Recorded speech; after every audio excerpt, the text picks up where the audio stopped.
All right, everyone, back in Ocean's 11, we're playing a 3-game mix, PLO, Big O, and PLO double word bomb pot. First hand, I'm on the button. I look down at Ace-Jack 7-3 double suited. We go to flops of Queen 10-7 with 2 clubs and 10-4-2 with 2 hearts. Action checks to the hijack who bets 80. Folds to me, and here with a pair and flush and straight draws on both. I don't mind getting all the money in, so I settle on 200 just to build a pot. Folds back to the hijack, who puts everything in the middle. I'm happy to oblige and call it off, and we're going heads up to a couple runouts. The turns bring a king of spades on the top, jack of diamonds on the bottom. Rivers bring 4 of diamonds on the top and 6 of hearts on the bottom, so that's going to be nut for us. My opponent ends up turning over his hand. He has 10-4-4-3, so he flopped a set and a pair and ends up actually making a set on both boards, but we're going to double up here on the first hand. Shortly after the previous hand, we're on to Big O now. I look down at Ace-Queen 8-4-3, single suited in the cutoff. Folds to me, I make it 20, and there are 3 callers, so we're going 4 ways to a flop. Flop comes out Ace-6-2 rainbow. Checks to me, I bet 40, and we only get 1 caller, so we're going heads up to a turn. Turn brings a king of diamonds, now bringing in the backdoor flush draw. My opponent checks once again. This time I size up to 110, and without too much hesitation, my opponent makes the call, so still going heads up to a river. The river brings in the queen of diamonds, bringing in the backdoor flush, but it does improve us now to 2 pair. My opponent checks once again, and not really sure what my opponent has. He definitely could have something like 3-4-5, so maybe I'm betting to 3/4 him, but he also could just have a naked set, like a set of 2s, set of 6s. So I bet 340. Not really sure if I want to call or if I'm getting him off a potential chop. He ends up tanking a little bit, but eventually makes the fold, so we're going to take this one down. I go card dead for a while. This is about 2 hours after the previous hand when I look down at King 9-6 single suited in the cutoff. We go to flops of King Queen Jack with 2 diamonds and 7-5-5 rainbow. Checks to an early position player who bets 50. I make the call, and there are 2 calls behind, so we're going 4 ways to a couple turns. The turns bring a jack on the top and an ace on the bottom. The early position player now checks. I bet 130, and we get 2 callers, so we're going 3 ways to a couple rivers. The rivers bring a 2 on the top and an 8 of clubs on the bottom, so it improves us to a straight, but obviously does bring in a flush as well. The early position player checks again. This time I size up, thinking there's a chance I can scoop, especially if somebody has a lower full house on the top. So I bet 340. Chris on the button makes the call, and the early position player also makes the call. I turn over my hand, then Chris ends up showing the 10-7-7-4, so he has a full house on the bottom, and the early position player mucks his hand, so Chris and I are going to chop this one up. Speaking of Chris, he's actually the host of this game, so if you're in or around the San Diego area, definitely reach out to me. I'll get you in contact with Chris. This game runs every Friday at 4 o'clock. And he usually sets up the list a couple days beforehand, so let me know about that. About 15 minutes after the previous hand and about 3 hours into the session, I look down at Ace-10, 8-5, single suited in the big blind. We go to flops of 10-9-8 with 2 diamonds and 7-6-4 rainbow. When action checks to me, I bet 20. Player to my left, who just sat down, makes it 100.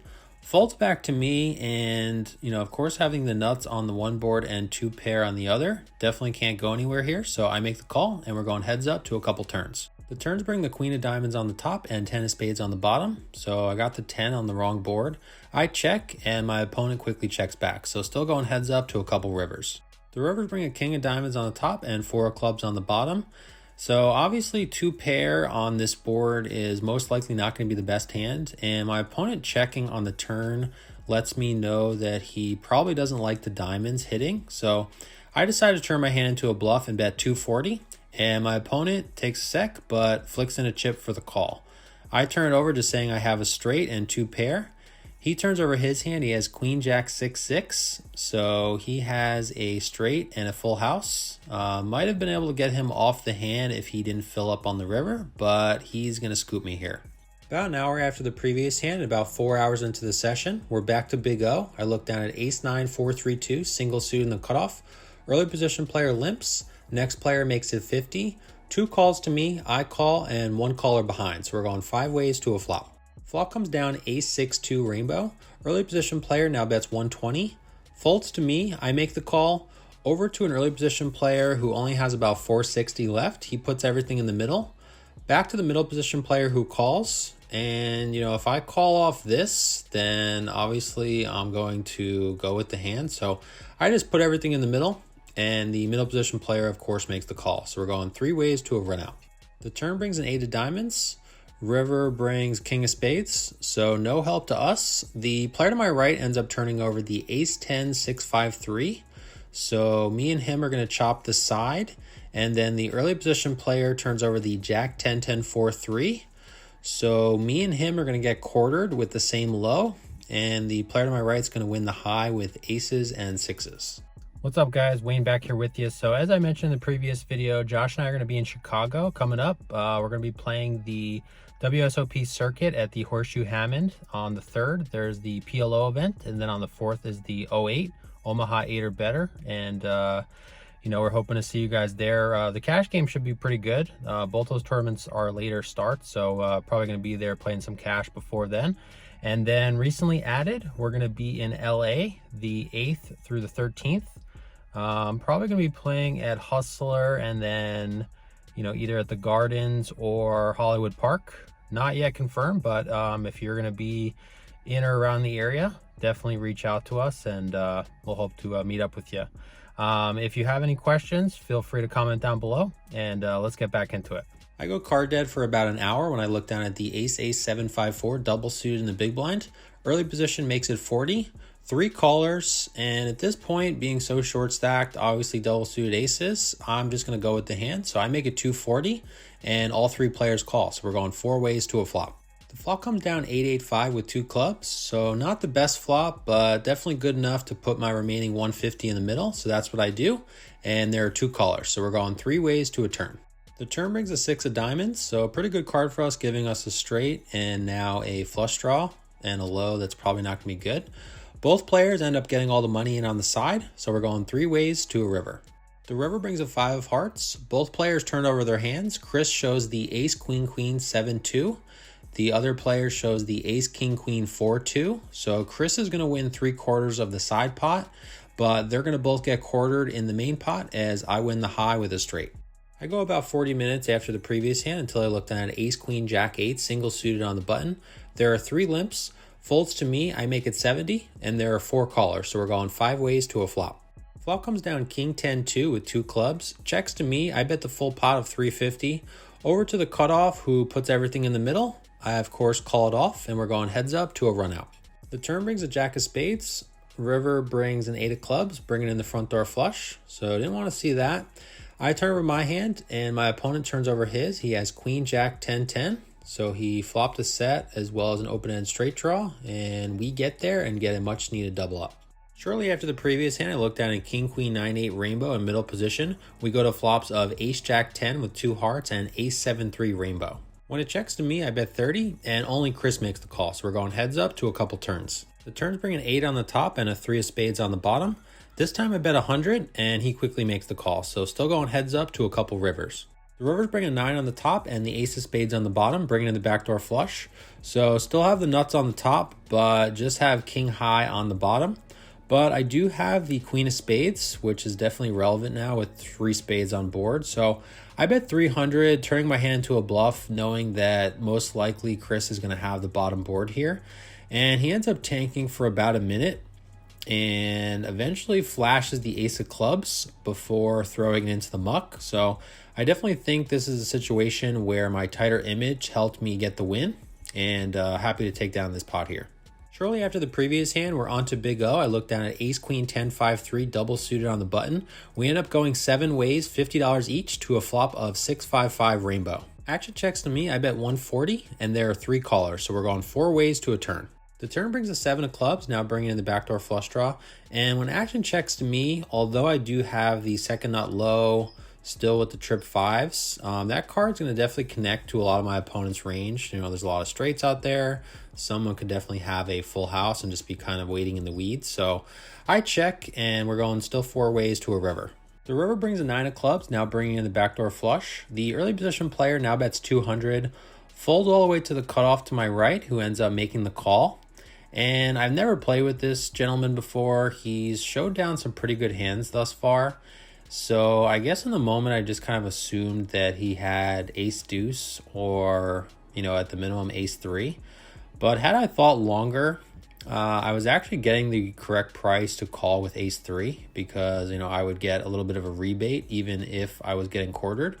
But in the moment, I ended up folding, and the early position player ended up turning over the king, queen, 10, 7, 5 for the full house, and the cutoff ended up turning over jack, jack, 3, 3, 2. So, he didn't have quite as strong of a hand as I thought, but they're going to end up chopping it up here. About 15 minutes after the previous hand, and now about 6.5 hours into the session, I look down at king, king, 9, 2, single suited under the gun. We end up going to flops of ace 7, 3 with 2 spades and jack 6, 5, all diamonds. When action checks to me, I bet 20, and there are 3 callers, so we're going 4 ways to a couple turns. The turns bring the ace of diamonds on the top and a 4 on the bottom, so obviously now I know I have the nuts on the bottom board. When it checks to me, I bet 90, and this time we only get 1 caller, so we're going heads up to a couple rivers. The rivers bring a 3 on both boards, and this time I bet 200, thinking I can still get value from quite a bit of hands. And my opponent's in the tank for about 30 seconds before tossing in the call. I turn over my hand, and he ends up turning over the queen, queen, 10 with the queen, 10 of diamonds. So pretty much got him out kicked by 1 on both boards, and we're going to take down this one. Shortly after the previous hand, I look down at jack 5, 2, 2, single suited in the cutoff. We go to flops of ace 10, 2 rainbow and jack 4, 2 rainbow. Chris is in the small blind. He bets 50, 1 caller, and I call. So we're going 3 ways to a couple turns. The turns bring a jack on the top and a 10 on the bottom. Chris this time bets 100. The other player gets out of the way, but I make the call. So we're going heads up to a couple rivers. The rivers bring a king on the top and a 4 on the bottom. This time, Chris turns up the heat and throws out a $500 chip, with the bet being $470 effective. And in these situations, I always try to see if there is a 2-card hand. I mean, obviously everyone gets 4-card, but see if there is a 2-card hand that can scoop me on both boards. And the only hand that he can have that would do that would be pocket 10s. Jacks are not possible, as obviously I have the blocker to that.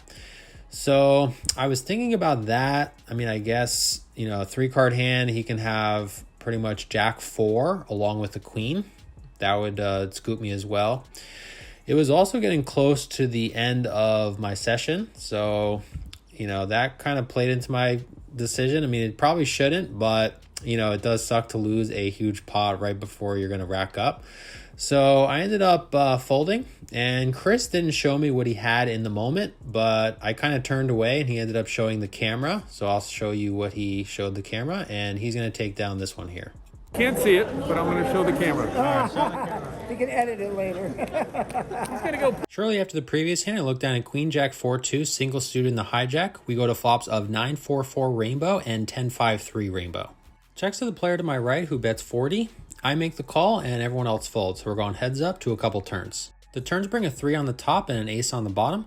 This time my opponent slows down and checks. I, of course, want to get some money in the pot, so I bet 90, and my opponent doesn't waste too much time before making the call, so still going heads up to a couple rivers.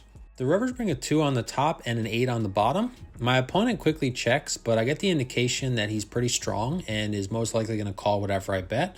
So I think for a bit, and I bet the full pot of 360. And my opponent doesn't like it, and he kind of says, "You have 4-2, huh?" And he kind of hems and haws a little bit, but says my hand is too strong to fold and tosses in the chips for a call.